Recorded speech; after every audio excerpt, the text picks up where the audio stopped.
So this is a story on how I bought my favorite truck. Bar in there, you never know when you might be a BFC, a big freaking crowbar.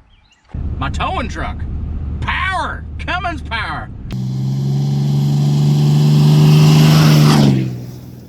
That was loud. Welcome back to the channel. My name is Weston. How are you guys doing today? Today I'm going to tell you the story about one of my favorite trucks I've ever bought.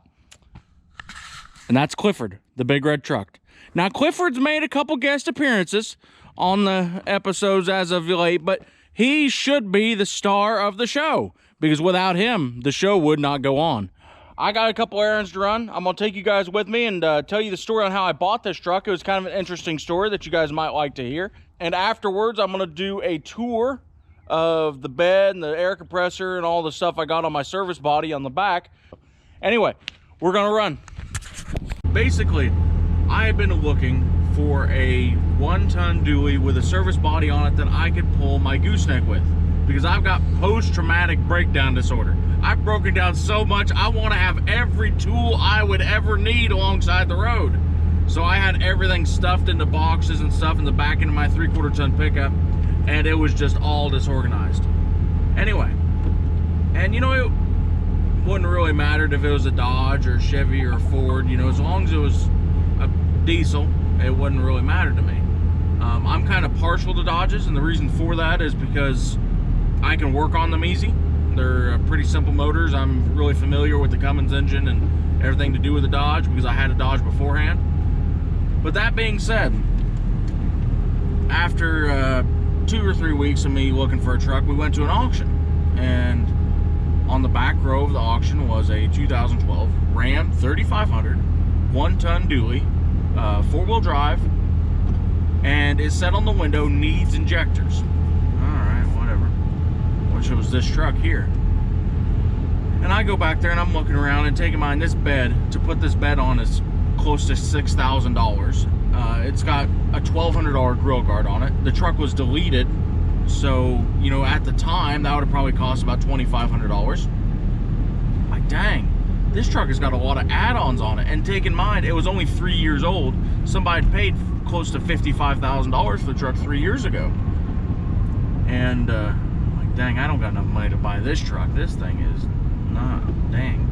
I reach in there and I fire it up, and it sounds bad. I mean, it's not running right at all. It's running down on 2 or 3 cylinders. It's blowing white smoke and blue smoke everywhere. Anyway, auction comes around and I get down there and I get a high bid on it of $11,000. Now, $11,000, take in mind, that is like buying a 2015 rigged up exactly the same way this truck is today for $11,000 because, you know, I bought this 3 years ago. Take in mind, the truck only had 190,000 miles on it, so incredibly miley. It wasn't in terrible shape. There was a little bit of clear coat coming off the hood and stuff like that, but it was in just small places at the time. It wasn't nothing major, but it did sound terrible. Anyway, I got it bought, and I got 2 other trucks on the back row bought, and I had a trailer with me, and I had my brother and another family member with me to drive 2 of them, and I could haul one. And it was definite that I couldn't drive the other one I had, so I had to make this truck drive the 450 or 500 miles home. It had to do it, or I had to make the truck all the way home and come back and get it. Or, you know, fire that thing up, drive it over there to the O'Reilly's, and we'll see what we can do to it. And he drives over there, and it just sounds dog awful. I mean, it's blowing smoke everywhere. It just, I felt so sorry for this whole pickup. And pulled in there, we pulled the fuel filter out of it. The fuel filter looked terrible. Pre-filled the filter with tranny fluid and put a new filter on it. Fired it up, drove it about 10 miles. And every mile she got to running a little better and a little better and a little better. And that's been 3 years ago. And I haven't done a single thing to the motor besides change the oil and change the fuel filters every time it needs it. I mean, besides for that, I put a water pump on it. But that's the story on how I bought this truck. And take in mind, that is one of the cheapest I've ever seen around, and that's not even including that this truck had 190,000 miles. It had a $5,000 bed on it. It had a $1,200 grill guard on it, and it's got a 5-inch turbo back exhaust on it. You know, it was set up exactly how I wanted it, exactly in every way. So this is a story on how I bought my favorite truck. One of my favorite trucks. My towing truck. Power! Cummins power! Anyway, we got back up here to the farm. The weather didn't hold out for us. It started raining on us, but bear with us. That's why we got boxes to keep everything dry. Anyway, for you guys that's been waiting for the tour of the bed, this is your time. I've been looking around and nobody really does a tour of their service bodies, which is, I always like to see how everybody else has their things set up to see if I like any of their ideas better than I do like mine. So if there's anything you like here, you're more than welcome to copy it. I'm not going to say there's any good ideas here, but there might be some ideas. Right up here, this is my front toolbox. Now this bed here, what I love about this bed is it's kind of utility body box. It's got these two front boxes on both sides, these two long boxes on both sides, and two lower toolboxes on both sides. And the advantage is I can still pull my gooseneck, I can still set things in there, I can still set all kinds of stuff on top here, and I can still reach over the side, hook on my gooseneck and all that. I love this bed so much. This here is kind of my parts and oil place. I kind of throw all my stuff that I need to grab through quick. I've got brake clean down here, I've got goop pan cleaner, start and fluid, just all the oils and stuff you might need. This is kind of my go bag. It's got electric impacts in there, bale and wire, zip ties, duct tape, electrical tape, all that good stuff. All the stuff you need for redneck fixes along the road. Jumper cables. We got a crowbar in there. You never know when you might be a BFC, a big freaking crowbar. I got a pair of bolt cutters back there for when your old lady locks you out. Got a fuel filter for the truck in case I clog one up alongside the road, you know. And if anybody's ever seen one of these Cummins fuel filters, they're kind of weird. They're a cartridge filter, but that's what they look like. I just keep that in there. You never know when you need a fuel filter. It's never a bad idea to keep one with you along the road. That's about it for that drawer. There ain't nothing else in there. That's just kind of a card I had. I need to take the wheels off of it. It still kind of rolls around a little bit, but... Oh yeah, one nice thing about my go bag here is I can sit here and I can just grab it, and I got, you know, electric impacts. I've got stuff to fix wires. I've got snippers, wire strippers, duct tape, zip ties, baling wire, you know, everything you need to fix anything alongside the road. This bag can pretty much do it, and you can just grab it and go. I got funnels back here. The more I look, the more stuff I find I actually got in there. Got some rags stuffed on the second drawer down there. Got some antifreeze, got some diesel oil. Just all that stuff I might need out along the road. Over here is kind of one of my my toolboxes. I got my 1/2 inch air hose in here with my 3/4 inch big air impact. Now I actually take, this is a different story for another time maybe, but this air impact right here, I bought at a pawn shop, and this is like a $650 impact, and I think I gave $100 for it, 75 bucks for it or something like that.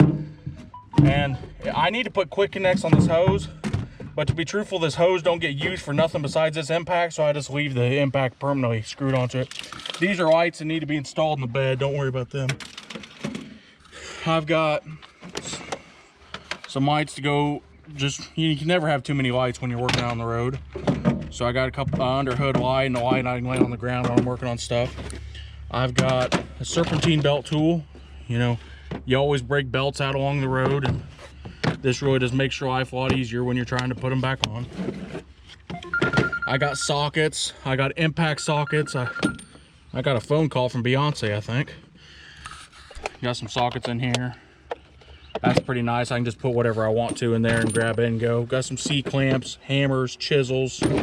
Put all my stuff back up in here. Got a 1/2 inch deep wells and shallows. Hacksaw, obviously. Some wiring loom. Air impact, drill, Zawzaw.